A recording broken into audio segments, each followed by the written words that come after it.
Soy Alfredo Irigoyen, bienvenidos a otra edición de Conversaciones sobre la Libertad de la Fundación Atlas Argentina.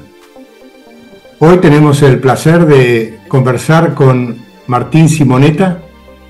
Hola Martín, ¿cómo estás? ¿Cómo estás, Alfredo? Muchas gracias, un gran honor poder estar aquí conversando con vos. Un placer. Bueno, Martín es el director ejecutivo de la Fundación Atlas para una Sociedad Libre. Es autor de varias obras y sabemos, lo leemos como columnista frecuente en Infobae y colaborador del Cato Institute.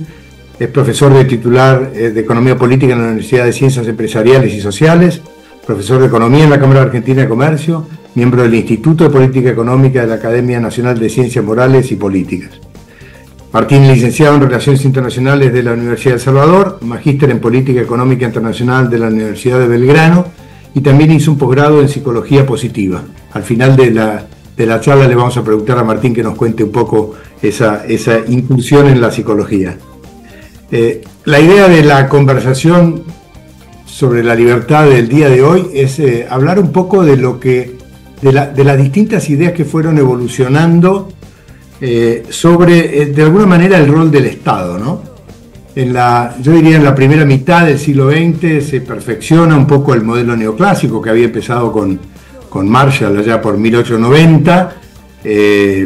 Se acepta la teoría subjetivista del valor en casi todas las corrientes económicas, se perfeccionan los modelos microeconómicos tradicionales que van a ser los modelos neoclásicos que todos estudiamos cuando estudiamos microeconomía. Y también al mismo tiempo cuando empiezan a surgir las teorías de la imperfección del mercado, con las teorías del monopolio de Robinson, y se empiezan a decir, bueno, pero de golpe la realidad no funciona tan bien como el modelo marshalliano, o el modelo, si quieren, de competencia perfecta, y se empieza a analizar, cuáles las virtudes del mercado. Las virtudes del mercado en ese modelo neoclásico del siglo pasado y hasta el día de hoy era que producía una situación que se llama en economía Pareto óptimo, una situación de bastante equilibrio en cuanto a la situación, al bienestar, digamos, de los individuos. Si bien no opina sobre la distribución de los recursos, sí sobre una situación en la cual no podemos mejorar alguno sin jorobar a algún otro. Eso es lo que sería una situación de Pareto óptimo. Pero también se empieza a mostrar que hay situaciones de mercado que son imperfectas, que no son Pareto óptimas, como situaciones de monopolio o monopsonios, otras, lo que llamaban en ese momento imperfecciones del mercado, porque no eran desvíos de la perfección, si se quiere, del mercado de competencia perfecta. Y de alguna manera lo que empieza a surgir es una teoría más normativa, no tanto descriptiva de la microeconomía, sino más normativa en el sentido, si tenemos estos modelos que nos están mostrando que tenemos una situación que no es Pareto óptima, no es tan buena como la del modelo de competencia perfecta, que es como el centro, el core de toda la microeconomía, evidentemente es necesario intervenir en esas imperfecciones para corregir esos desvíos de lo bueno, y eso normalmente, obviamente, se asoció normativamente a las políticas de Estado. Entonces el Estado se empezó a aparecer en los modelos como la figura que debía intervenir para corregir esos desvíos que no necesariamente eran en la mayoría de los mercados, pero en muchos mercados debería surgir esa función del Estado, que era de alguna manera la figura omnisciente, omnipresente y sabia de alguna manera en poder tocar esos botones que estaban andando mal. Eso era en la micro. Sabemos que en la macro, de la década del 30, estaba todo el mundo keynesiano, que era un mundo que transitaba en esa época por un modelo totalmente distinto, sin fundamentos microeconómicos, pero iban como medio en paralelo. Pero hoy nos vamos a concentrar y tratar de que Martín nos cuente qué va pasando o cómo se va cuestionando esa idea de que el Estado era el corrector natural y necesario de esas imperfecciones de mercado que estos distintos modelos iban demostrando que existían y que eran fallas de mercado y que no eran Pareto óptimas y que por tanto requerían, bajo esta lógica económica del mundo neoclásico del siglo pasado, necesitaban esta corrección. Contanos un poco, Martín, ¿Qué va pasando sobre este tema?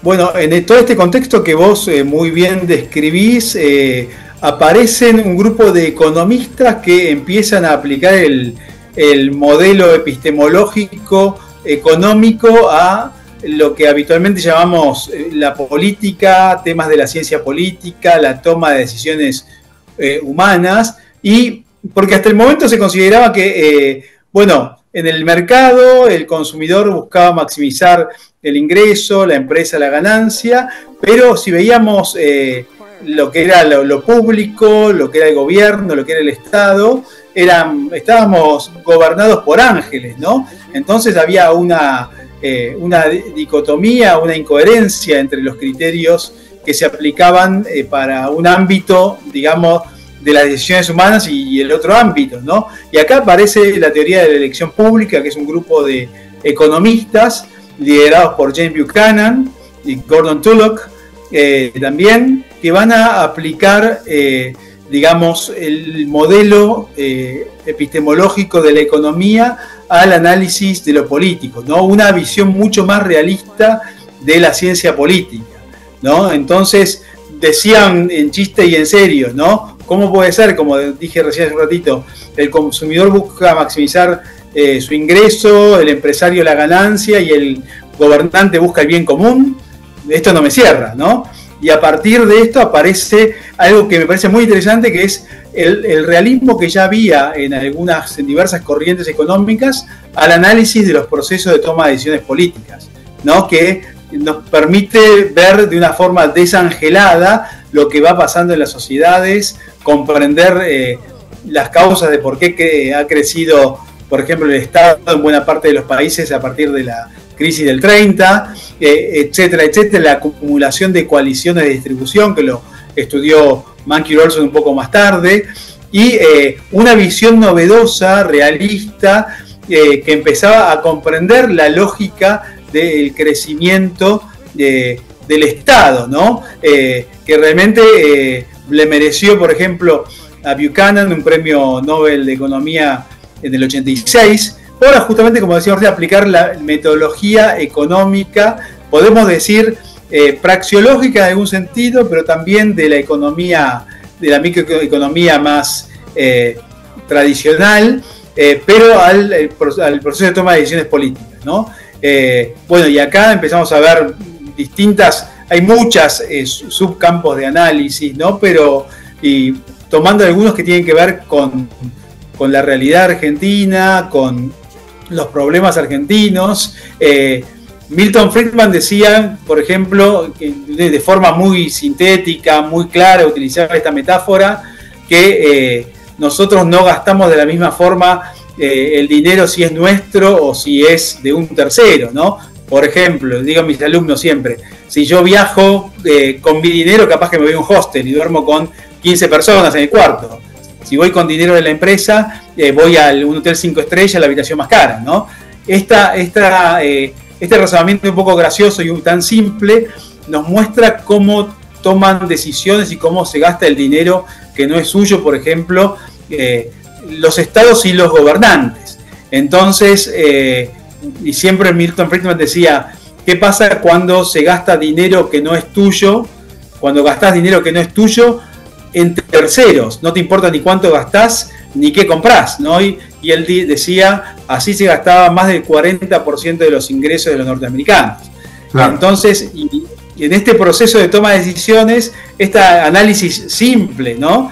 Tan evidente, tan obvio, es donde pone el foco en la teoría, la escuela de elección pública. Si bien Milton Friedman no estaba en esta escuela, pero el análisis que él hace sí tiene que ver con la lógica de análisis de Buchanan, de Gordon Tullock, entre otros, y va a aportar una visión realista respecto de la forma en que crece el gasto público, la forma en que piensan los burócratas, por ejemplo, buscando maximizar su permanencia, los políticos buscando ganar elecciones. Por ejemplo, una deducción simple es que me viene a la mente algunos gobiernos atrás, cuando se emitió deuda a 100 años en la Argentina, ¿no?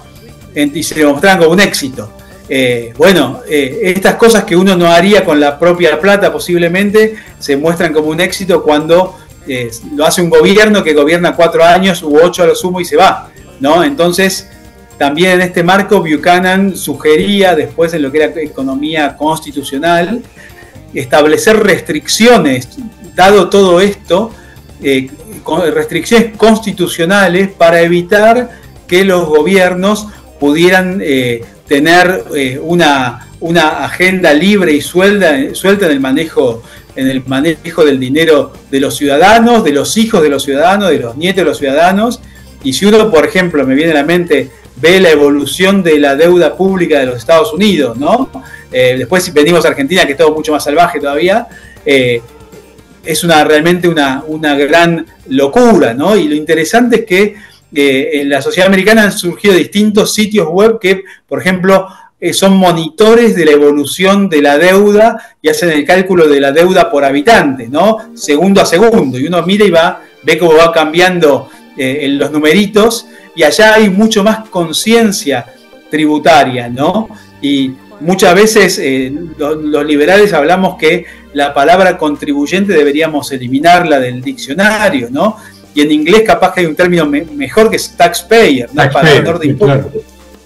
Claro, porque no puede haber contribuyente si hay algo impuesto, ¿no? Lógico, es contradictorio, ¿no? Me imponen a contribuir. Es verdad que cuando uno mira, digamos, estos modelos que empiezan a mostrar imperfecciones de mercado, ya sea por la forma de cómo era la tecnología o por lo que fuera, o por la existencia de las marcas, o esto que se empiezan a hacer como desvíos del modelo de competencia perfecta, es como que adolecían el supuesto de que esas imperfecciones podían o debían ser corregidas por el Estado. Claro, es como que esos modelos que estaban populados por agentes racionales que buscaban su propio interés, el consumidor quería maximizar su función de utilidad, el productor quería maximizar su ganancia con su función de producción, pero claro, cuando había un problema era como que ya metíamos en ese modelo un agente que no solamente tenía incentivos, como decías vos al principio, angelicales, ¿no? No solamente tenías un agente al que no le aplicabas el mismo criterio de incentivos que le estabas aplicando a los habitantes de tu modelo tradicional, sino que además le dabas a ese agente angelical un poder de información o un supuesto de información muy fuerte, porque obviamente el supuesto que se estaba haciendo en ese momento, hasta que el public choice, hasta la teoría de la elección pública empieza a cuestionar esto, estaban suponiendo que estos nuevos personajes que iban a corregir lo que andaba mal, por una parte, no tenían un incentivo personal, lo hacían por el bien común, y por otra parte, tenían un supuesto de conocimiento muy fuerte, ¿no? Justo en un momento, pensemos que en esa década, del 20, del siglo pasado, tenías todo el debate del cálculo económico en el socialismo, donde estaban Mises y Hayek peleándose con economistas de la escuela, algunos de los que estaban en Chicago, muchos exiliados de Europa, y se empiezan a pelear con Lange y otros a discutir sobre que en el socialismo no ibas a tener la información económica para hacer cálculo económico, ¿sí? Y justo en ese momento estaban estos modelos poblados de esta gente angelical y sabia, ¿no? Absolutamente, ¿no? Totalmente, ¿no? Por eso es tan importante poner esta visión en ese momento, y a partir también de esto, no sé, por ejemplo, el análisis de la democracia, ¿no? Entre comillas, democracia, ¿sí? Y qué es la democracia, un proceso de elección, y los análisis de los incentivos implícitos en las democracias mayoritarias, sin límites, ¿no? Y volvemos a Pareto, que mencionaste antes. Yo supongo que el 80% de la población tiene el 20% de las riquezas, genera el 20% de la riqueza, y el 20% del 80%, y quiero ganar una elección, ¿qué hago? Le saco a los pocos y le doy a los muchos, ¿no? Claro. Gano la elección, pero paralizo la economía, ¿no? Algo parecido a lo que vemos que ha pasado en la Argentina por décadas, ¿no? Ya encontramos una de las raíces digamos, teóricas del populismo, ¿no? Que funciona perfectamente esta teoría, esta visión paretiana, si no hay límites, si no hay restricciones constitucionales y una constitución que tenga efectivo cumplimiento, enforcement, ¿no?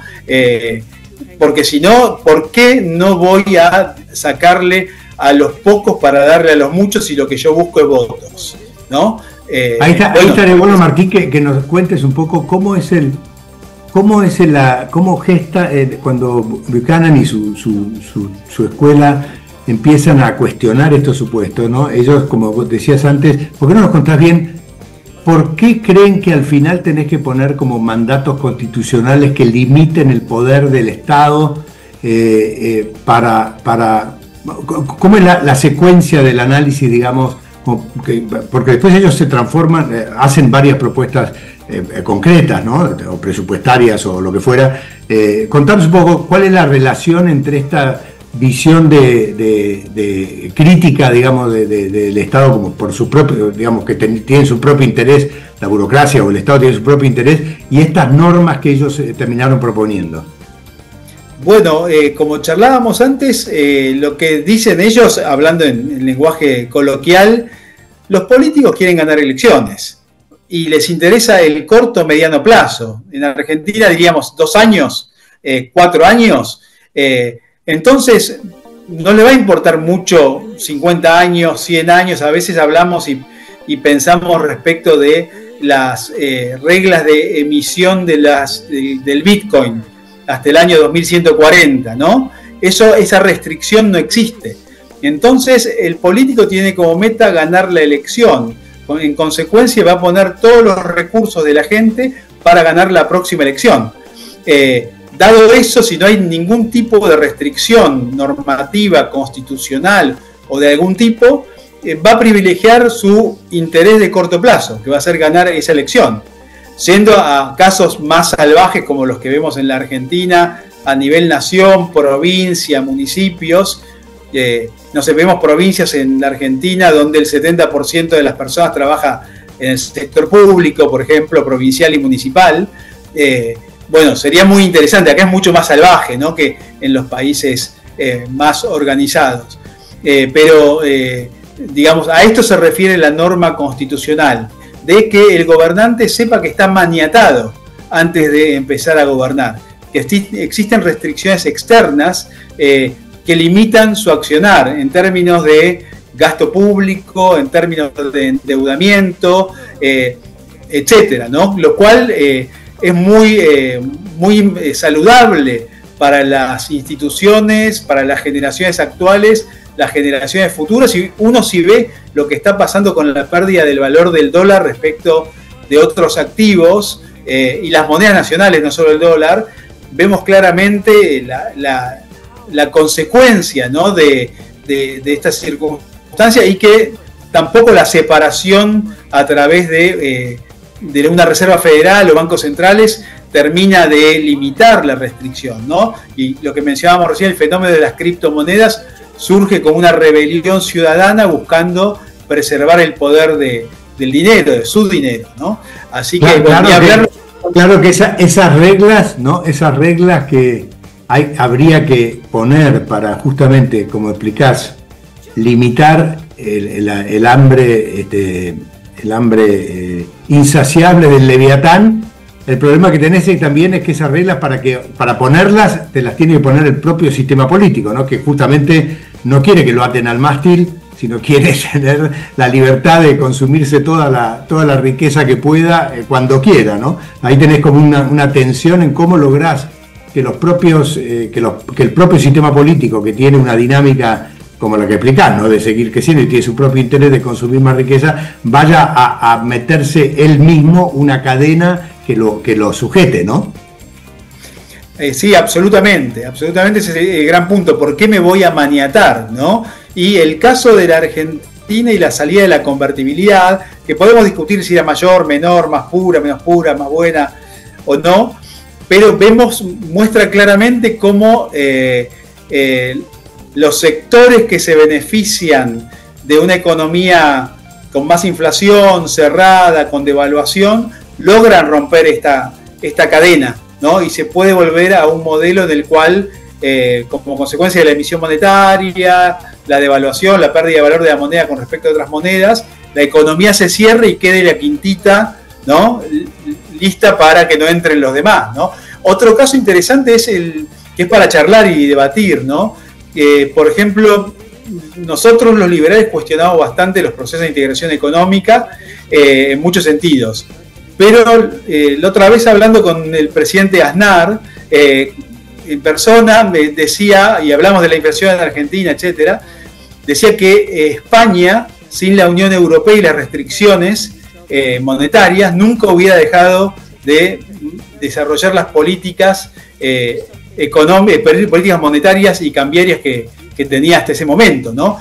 Como la necesidad de una restricción externa que puede venir, no sabemos bien de dónde, puede cumplir el rol de esta cadena que maniate a este adicto al consumo de crack, digamos, ¿no? Que son los estados que incluso le roban el televisor a los padres, le roban el dinero, los muebles, incluso van hasta su propia muerte, no les importa nada, porque solo están movilizados por el interés de corto plazo, ¿no? Como una restricción externa podría, en el caso de muchos países como la Argentina, jugar este rol de camisa de fuerza, ¿no? La pregunta es si la camisa de fuerza es suficiente, porque en algún momento se puede romper. ¿Debería llegar el país por su propia convicción? Son muchas preguntas, ¿no?, que se abren para ver cómo solucionar este problema que los argentinos conocemos de punta a punta. Sí, y como decías, cuando uno mira la deuda externa, la deuda pública americana, no, digo, en otras proporciones y con otro tipo de dinámicas y problemas, por lo que significa Estados Unidos en una cantidad de factores, pero la verdad que esta regla hubiera venido muy bien, especialmente para Estados Unidos, porque hubiera sido para el beneficio de todos, no estar con esta situación de que sabés que la economía más competitiva del mundo tiene problemas macro, del cual no se habla tanto, pero cuando los mirás, a mí me gusta un poco la regla que Warren Buffett dice medio en chiste, medio en serio, que la manera de bajar la deuda es decir, establecer una norma que si la deuda supera cierto nivel, todos los diputados y senadores dejan de cobrar sus dietas por 4 años, ¿no? Dice que así ahí arreglamos el problema de la deuda externa en un minuto. Ahora, volviendo a lo que decías recién, con este tema del Estado y lo que pasó en el 2001 y demás, quería moverme como a un tema que está relacionado, ¿no? Que es, muchas veces yo veo que cuando ves las discusiones de liberales, ¿no?, hablan del Estado como un activo externo casi a la sociedad, ¿no? Es como bueno, acá estamos muy bien, ¿no? Todo está bastante bien y funcionaría muchísimo mejor, pero tenemos este señor que es el Estado que nos arruina todo, ¿no? Hay una visión así, y me parece que esa visión medio naif, en mi opinión, hace que uno no vea el entramado que hay entre el Estado y buena parte de la sociedad civil, porque obviamente el Estado puede ser en un modelito, lo podés poner como un agente externo, pero en la realidad sociológica de la economía, en la economía política, creo que es un error tomar ese supuesto, ¿no?, de que todo estaría bien si no estuviera este leviatán que me estaba comiendo, que en buena parte es un diagnóstico correcto. Ahora, me parece que eso no deja analizar lo que significa que el Estado se empieza a llenar, yo a veces las llamo garrapatas, ¿no?, de garrapatas que están muy metidas en el sistema del Estado, y por una dinámica económica bastante estudiada por Olson, como lo mencionaste antes, empiezan a tener una dinámica propia que va más allá de las ideas. Vos podés tener muchas veces un pueblo con ideas bastante liberales, pero si estos intereses que operan con beneficios concentrados y reparten los costos entre la mayoría, no son siempre fácil de romper, ¿no? Contanos un poco la teoría de Olson y cómo ves que se engarza eso con esta visión, tal vez un poco, en mi opinión, medio simplista, si querés, del Estado como ese monstruo abstracto que es la causa de todos nuestros males, ¿no? Sí, totalmente. es muy, muy interesante lo que comentás y lo que decía Monkey Rolson básicamente es que él desarrolló una teoría, una lógica de la acción colectiva, ¿no? Que en términos, para decirlo en términos coloquiales, en algunas sociedades se da una situación que podría resultar paradójica, donde los grupos más pequeños eran más poderosos porque tenían menos costo para ponerse de acuerdo y actuar colectivamente que los grupos grandes. Por ejemplo, 5 fábricas de autos se pueden poner de acuerdo, ir a ver al secretario de industria, por decir algo, y ofrecerle X retribución y que toda la familia vaya a Disney, ¿no? Entonces, a cambio de cerrar el mercado automotriz para la importación del resto del mundo. Esto es lo que decía Olson. Es más fácil que un grupo pequeño se ponga de acuerdo para actuar colectivamente que el resto de la ciudadanía que se vería perjudicada como consecuencia de tal acción lo haga, ¿no? Entonces, claro, ahí es lo interesante, esta paradoja, ¿no? Del poder de los pocos de ponerse de acuerdo, negociar, actuar y conseguir preventas. Claro, lo que pasa es que lo difícil ahí es que, así como le preguntábamos el otro día a otro entrevistado, ¿no? Por una parte, yo siempre pienso en el tema de los celulares en Argentina, ¿no? Como un grupo no sé, dicen que son 30 o 40 mil personas involucradas en el sector y muy pocos empresarios que están ahí hace mucho tiempo, por un tema, un régimen de muchos años, que tiene un privilegio muy fuerte en temas impositivos, y tenés, no sé, 30 millones de consumidores, o 25, no sé cuántos son, que compran celulares al doble de lo que valen, o televisores, o heladeras, o lo que fuera, porque están ensambladas en el sur. Y uno, claro, como economista tenemos que explicar por qué esas situaciones que son casi irracionales, porque decís, ¿cómo puede ser que 25 millones de habitantes estén sufriendo día a día el costo de un celular, que es el bien de capital más importante de la edad moderna, pagándolo el doble, ¿no? Y viendo a los viajeros a New York que antes de que permitieran entrar celulares, la gente entraba con celulares en la espalda, iPads metidos entre la ropa interior de las mujeres para que no se lo vean. ¿Cómo se mantiene? ¿Por qué se mantiene una estructura así? Y claro, lo que estás explicando es justamente que, bueno, de golpe hay gente que trata de explicar eso y que no es tan fácil para los 25 millones de organizarse contra los otros que son los expertos, que están, si apenas ven que les van a cambiar el decreto, están ahí al lado del funcionario para mantener el statu quo, ¿no?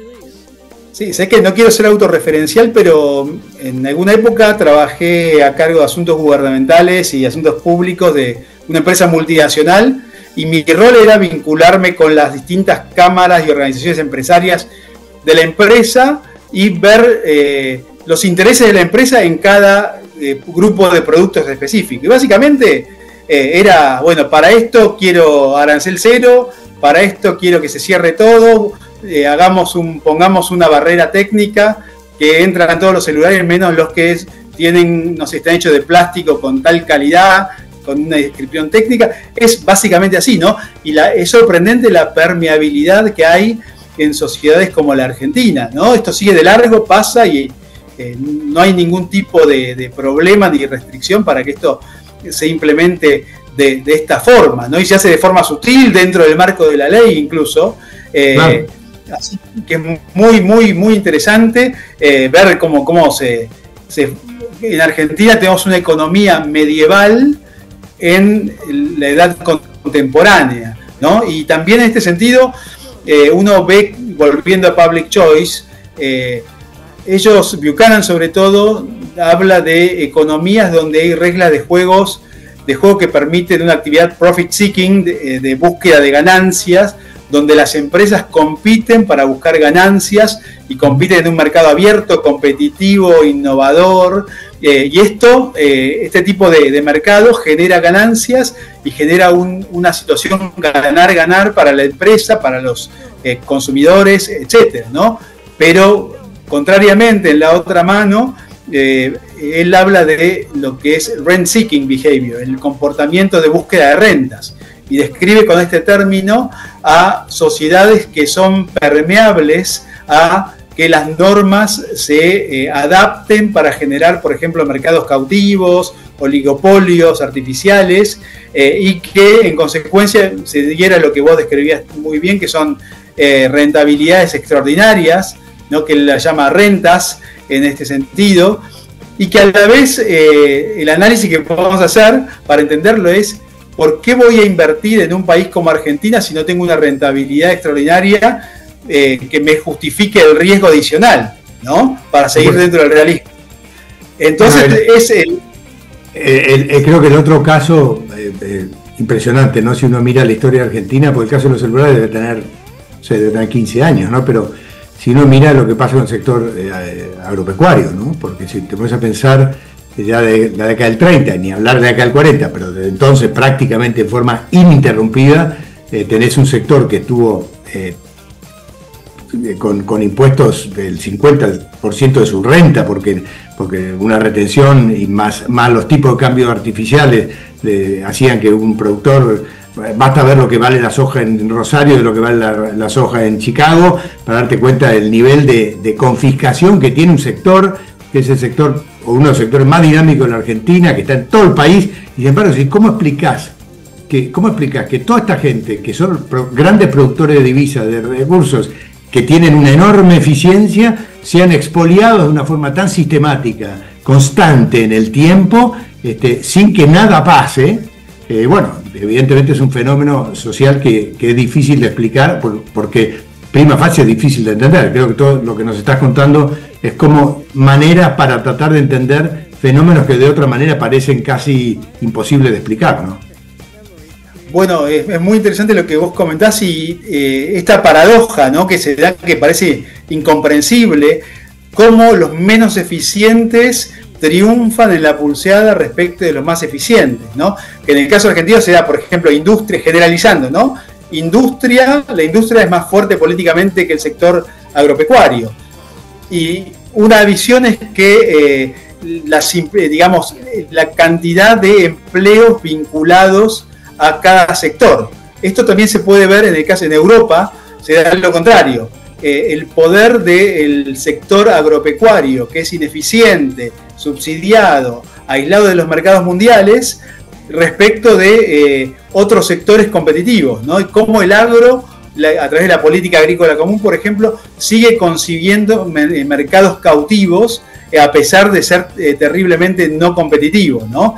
Y bueno, ahí podemos ver el tema de el resabio de la Segunda Guerra Mundial, el hambre, produzcamos comida aunque seamos ineficientes y caros, pero es una problemática de perfil sociológico, como vos mencionabas antes, muy profunda, muy arraigada, y en el caso argentino, volviendo al argentino, vemos el poder político del conurbano bonaerense, ¿no? Que es básicamente representativo del sector sustitutivo de mano de obra. Podemos hablar un poco de la historia, la década del 30, etcétera, pero hoy en día un indicador es que en Capital vivimos 3 millones de argentinos.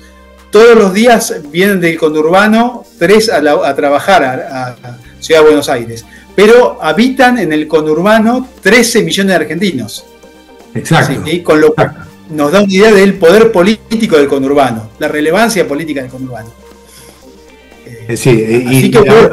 Y la otra cosa interesante que no mencionaste, que creo que para ir cerrando sería bueno comentar, es al mismo tiempo cuando uno ve, en el caso argentino creo que es bastante claro, ¿no? Como me hace acordar un poquito de algunas novelas de Ayn Rand, ¿no? En Atlas Shrugged en particular, ¿no? Digo, cómo esta dinámica entre el Estado leviatán y no angelical, ¿no? Que tiene sus propios incentivos para crecer, etcétera, etcétera, y cómo explotás un grupo a expensas de otro, etcétera, y al mismo tiempo ver cómo los agentes económicos se van defendiendo, ¿no? del sistema, con una enorme ineficiencia, ¿no? Pero es todo lo que uno ve de la informalidad y el ingreso de la mitad de la economía al mundo subterráneo que en realidad tiene bastante luz, porque muchas veces es mucho más dinámico que los sistemas formales, pero que están conviviendo toda esta formalidad anquilosada y con todos los problemas que tiene, y por otra parte un dinamismo complicado, porque nunca es el mismo dinamismo que podrías tener en un mercado libre activo y simple, pero con un enorme nivel de actividad